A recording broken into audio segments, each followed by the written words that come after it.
안녕하세요. 오늘은 코로나 사태와 그 요한계시록에 나오는 넷째인과의 관계를 좀 알아볼까 합니다. 음, 먼저 성경을 함께 보시겠습니다. 요한계시록 6장 7절 말씀. 넷째인을 떼실 때에 내가 넷째 생물의 음성을 들으니 말하되 오라 하기로 내가 봄에 청황색 말이 나오는데 그 탄 자의 이름은 사망이니 음부가 그 뒤를 따르더라. 그들이 땅 4분의 1의 권세를 얻어 검과 흉년과 사망과 땅의 짐승들로써 죽이더라. 아멘. 한 번 더 보시겠습니다. 넷째인을 떼실 때에 내가 넷째 생물의 음성을 들으니 말하되 오라 하기로 내가 봄에 청황색 말이 나오는데 그 탄 자의 이름은 사망이니 음부가 그 뒤를 따르더라. 그들이 땅 4분의 1의 권세를 얻어 검과 흉년과 사망과 땅의 짐승들로써 죽이더라. 아멘. 제가 사실 예전에 올려드린 영상에도 말씀을 드렸지만 제가 한 2, 3년 참 제 몸과 마음이 지친 상태여서 사실 영적으로 좀 잠이 든 상태였습니다. 그런데 하나님께서 이번 9월 달에 갑자기 9월 1일 날 눈물로 회개하게 하셨고 그 회개 기도를 정말 많이 시키셨습니다. 더 사랑하지 못한 거, 더 사람들에게 음, 하나님의 사랑을 전하지 못한 것, 더 깨어 기도하지 못한 것을 하나님께서 눈물로 회개하게 하셨고, 그리고 9월 달부터 물론 20년 전부터 하나님께서 그 예언적인 꿈과 비전을 보여주시긴 했지만 1년에 그냥 몇 개, 뭐 몇 달에 한두 개 이 정도로 보여주셨습니다. 그런데 9월 달부터 정말 하루에도 몇 개씩 정말 쏟아붓듯이 하나님께서 정말 너무 많은 그 비전을 보여주셨기 때문에 제가 지금 9월 달부터 사실 4달 가까이를 정말 하루하루 두렵고 떨리는 마음으로 지내고 있습니다. 정말 주님이 오늘이라도 오신다 하더라도 전혀 이상할 것이 없는 그런 상황이기 때문에 제가 정말 9월 달부터 지금까지 음, 더 기도하지 못한 것에 대해서 날마다 후회하며 정말 하나님께 너무 죄송해하면서 더 깨어있지 못함을 하나님께 회개하며 그렇게 지금 4달 가까이 지내고 있습니다. 그런데 그 하나님께서 어, 그 얼마 전에 한 두세 달, 9월 달이었나요? 그때 깨닫게 해주신 것이 있어서 지금 여러분들과 좀 나눌까 합니다. 어, 제가 사실 올해 4월 달이었나요? 봄쯤이었던 것 같은데 봄? 한 6개월 전? 6개월? 5월 달? 5월 달? 4월 5월? 어쨌든 몇 달 전에 하나님께서 보여주신 그 비전이 있었는데요. 이것은 그냥 보통 주님께서 저에게 비전을 보여주실 때 제가 아침에 잠에서 깰 때 그때 많이 보여주십니다. 그런데 이 비전은 특이하게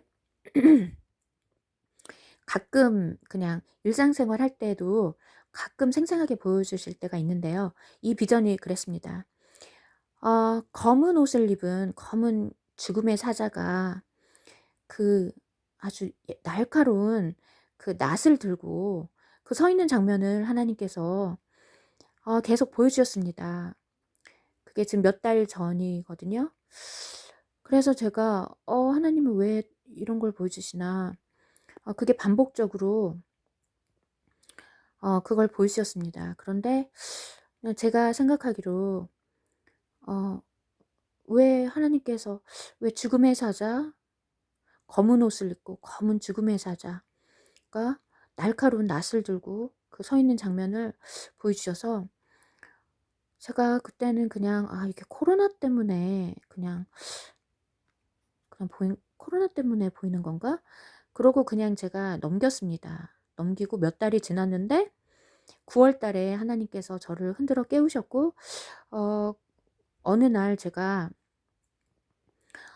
요한계시록을, 그러니까 말씀을 사실 올해 거의 읽지를 못했습니다. 그 코로나 사태가 터지고 난 뒤로 제가 애가 셋 이나 되기 때문에 날마다 집에서 애들 학교도 거의 안 가는 상태였기 때문에 3 명을 어 먹이고 날마다 뭐 설거지하고, 그러니까 거의 매일매일 그 한 7-8 개월을 명절처럼 보냈습니다. 매일 설거지하고 애들 뭐 먹여야 돼서 항상 뭐 밥하고, 항상 그렇게 너무 정신없이 그 명절을 거의 한 7-8 개월을 보냈다고 생각하시면 됩니다.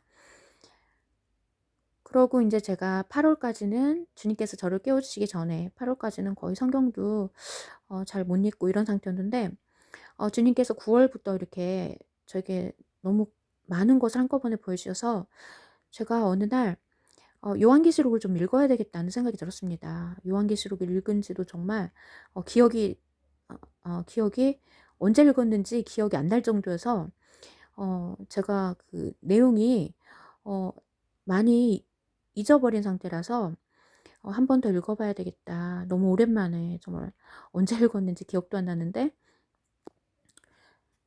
그래서 이제 요한계시록을 읽기 시작했는데 정말 놀라운 사실을 알게 되었습니다. 그 여기 넷째인 이 부분을 보니 여기에 그 제가 봤던 그 비전이, 여기에 그 죽음의 사자 그 비전이 이 넷째인과 관련이 됐다는 것을 그때 깨달았습니다. 8 절, "내가 보니 청황색 말이 나오는데 그 탄 자의 이름은 사망. 사망이니 음부가 그 뒤에 따르더라." 사망, 데스, 죽음입니다, 죽음. 음 그때 하나님께서 보여주신 그 죽음의 사자, 어 그거와 관련된 내용이 성경에 이렇게 기록이 되어 있었습니다. 그리고 음부가 그 뒤를 따르더라. 음부는 지옥을 의미합니다. 그리고 그들이 땅 4분의 1의 권세를 얻어 검과 흉년과 사망과 땅의 짐승들로써 죽이더라. 그리고 그런데 여기서 정말 놀라운 사실을 하나님께서 저에게 보여주셨는데요. 지금 우리말 성경에는 빠져 있는 단어가 하나 있습니다. 바로 전염병이라는 단어인데요. 이 전염병이라는 단어가 영어에는 분명히 기록되어 있습니다. 영어 성경을 보시면 저기 플레이그란 단어 보이시죠? plague, 플레이그. 이 단어가 전염병이라는 단어입니다. 전염병. 그런데 왜 우리말 성경, 이게 개역 개정 성경이거든요. 이 성경에는 왜 이 중요한 이 전염병이라는 단어가 빠져 있는지, 어떤 세력이 이걸 의도적으로 빠뜨린 건지, 그게 정말 그런 세력이 있을 수도 있습니다. 만약에 교회 내에도 어떤 그런 세력이 있다면, 그런 세력이 만약에 성경을 번역하는데 아 번역하는 작업에 같이 동참을 했다면 이 중요한 단어를 일부러 빠뜨린 것일 수도 있다는 생각이 들었습니다. 그 당시에는 생각을 못 했는데 오늘 그런 생각이 들었습니다. 그래서 이 아주 중요한 단어가, 전염병이라는 단어가 지금 우리말 개역개정 성경에는 지금 빠져 있는 것입니다. 그래서 이 넷째인은 지금의 코로나 사태와 관계가 있습니다. 그런데 제가 한 가지 좀 이해가 안 되는 부분이 있었습니다. 주님께서 이 넷째인과 지금의 상태, 코로나 사태가 관계가 있다고 이렇게 깨닫게 해 주셨을 때 제가 이해가 안 되는 부분이 있었습니다. 그래서 주님께 어느 날 주님, 저기 맨 끝에 땅의 짐승들, 저는 이것이 이해가 안 됩니다. 땅의 짐승들로서 뭐 사람이 얼마나 많이 죽을 수 있겠습니까? 제가 주님께 그렇게 물었습니다. 그런데 주님께서 어 어느 날 보여주신 비전에 사람들이 코로나 백신을 맞는 장면을 보여주셨고, 그 옆에 666이라는 숫자를 분명히 2번 보여주셨습니다. 그래서 그 코로나 백신이 666과 분명히 관계가 있는 것입니다. 왜냐하면 제가 9월 달에 미국의 한 여의사가 폭로한 동영상을 우연히 유튜브에서 보게 됐는데요. 그분은 미국 백신 연구소에서 20년을 근무한 그 부분에 아주 정통한 전문가였습니다. 그런데 그분이 말씀하시기를 이 백신에 동물의 유전자가 들어간다는 것입니다. 동물의 유전자가 들어가기 때문에 좋게 말하면 동물이지만 그거를 다른 단어로 표현하면 짐승이라고 표현할 수 있습니다. 짐승의 유전자가 들어가기 때문에 그 짐승의 유전자가 사람의 몸에 들어가서 사람의 유전자가 결합하면 사람의 유전자가 변형이 되는 것입니다. 즉 사람이 다른 존재로 변형이 되는 것입니다. 그래서 짐승의 표입니다. 지금 전 몇 달 전에 뉴스를 통해 들었는데요. 중국에서는 이미 아주 조용히 국민들을 대상으로 이 코로나 백신을 접종하고 있다고 저는 이미 몇 달 전에 뉴스에서 보았습니다. 그러면 이 성경 구절이 정말 맞는 것입니다. 짐승들로서 그것들의 DNA로서 사람들을 지금 죽이고 있는 것입니다. 왜냐하면 우리의 사람의 DNA가 완전히 변형이 되면 우리 안에 있는 하나님의 형상이 깨어지기 때문에 우리는 하나님으로부터 전혀 관계가 없는 자들이 되고 하나님으로부터 분리되어서 영원히 지옥에 떨어지는 것입니다. 그래서 지금 코로나 사태는 지금 요한계시록에 나오는 넷째인과 관계가 있는 것입니다. 그런데 중요한 것은 5째인을 떼실 때 순교자들의 영혼이 하나님께 간구를 합니다. 우리의 핏값을 갚아주시라고 하나님께 간구를 하는데요. 이거에 대해서 하나님께서 잠깐만 기다리라고 이렇게 대답하십니다. 아직 순교자의 수가 차지 않았기 때문에 그 순교자의 수가 찰 때까지 잠깐 기다리라고 하나님께서 이렇게 말씀하시는데, 이 5째인을 떼실 때는 아주 그냥 잠깐입니다. 일은 잠깐, 정말 몇 초 만에 그냥 이루어지는 일인 것입니다. 따라서 넷째인, 지금 벌어지고 있는 이 넷째인 다음에는 6째인 사건이 바로 일어난다고 보시면 됩니다. 그런데 6째인에는 어떤 일이 일어나는지 함께 보실까요? 제가 지난번 영상에 올려드렸습니다. 이제 곧 6째인을 주님께서 떼실 텐데, 어린 양께서 내가 보니 6째인을 떼실 때에 큰 지진이 나며 해가 검은 털로 짠 상복같이 검어지고 달은 온통 피같이 되며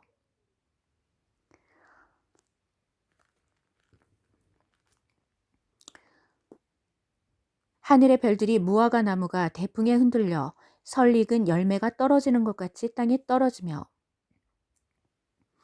하늘은 두루마리가 말리는 것 같이 떠나가고 각 산과 섬이 제자리에서 옮겨지매 6째인을 떼실 때 큰 지진이 납니다. 그리고 해가 검은 털로 짠 상복같이 검어진다. 아주 검어지는 것입니다. 그리고 달은 온통 피같이 되며 제가 방금 몇 분 전에 인터넷 그 댓글에 달린 글을 보았는데요. 며칠 전 중국에서 달이 새빨갛게 변했다고 뉴스에 나왔다고 합니다. 그리고 한국에서도 달이 새빨갛게 변했다고 제가 한 2주 전쯤 그 댓글에서 본 기억이 납니다. 그리고 13절 말씀. 하늘의 별들이 무화과 나무가 대풍에 흔들려 설익은 열매가 떨어지는 것 같이 땅에 떨어지며 하늘의 별들이 떨어진다고 했습니다. 그런데 제가 며칠 전에 뉴스에서 중국에서 하늘에서 불덩이가 떨어지는 그 장면을 뉴스에서 보았습니다. 이 하늘에서 떨어지는 불덩이는 하늘에 어떤 별 같은 것이 떨어지는 것입니다. 물론 그 뉴스에 나온 별은 그렇게 크지 않았기 때문에 아직은 그렇게 큰 해를 입히진 않았는데요. 하늘에 별들이 떨어질 때 우리 눈으로는 불덩이처럼 보이는 것입니다. 지금 뉴스에서 이미 지금 이런 일들이 일어나고 있습니다.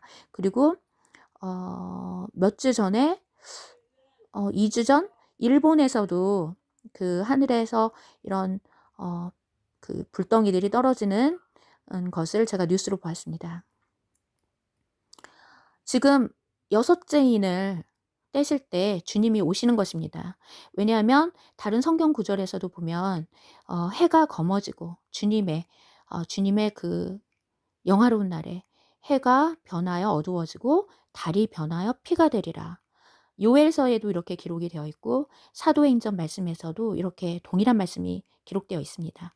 하늘에서는 해가 검어지고 달은 온통 피같이 빨갛게 변할 것입니다. 여섯째 인이 바로 주님이 오시는 장면입니다. 그러니까 지금 주님 오심이 아주 임박한 것입니다. 지난번에 저에게 보여주신 혼인잔치 비전에서도 해가 까매져 있었고 달은 빨갛게 변해 있었습니다. 그 상황에서 그 혼인잔치가 벌어지는 비전을 하나님께서 보여주셨습니다. 부디 이 영상을 보시는 분들은 모두 오늘도 깨어서 근신하며 하나님께 나를 위하여서 또한 내가 사랑하는 영혼들을 위하여서 깨어 기도하시기를 주의 이름으로 축원합니다. 기도하시겠습니다. 하나님 아버지 감사합니다. 오늘도 저희에게 귀한 말씀 주셔서 저희가 깨닫게 하시고 또한 저희가 하나님 아버지 주님만을 바라보며 또 하루를 살게 하시니 감사를 드립니다. 정말로 주님께서 오늘 오실지 내일 오실지 정말로 너무나도 임박한 상황임을 저희가 깨달아 알게 하시고 저희가 정말로 나의 영혼을 위하여서 또한 사랑하는 자들을 위하여서 깨어 기도할 수 있도록 주님 역사해 주시옵소서. 감사를 드리며 예수님의 이름으로 기도했습니다. 아멘.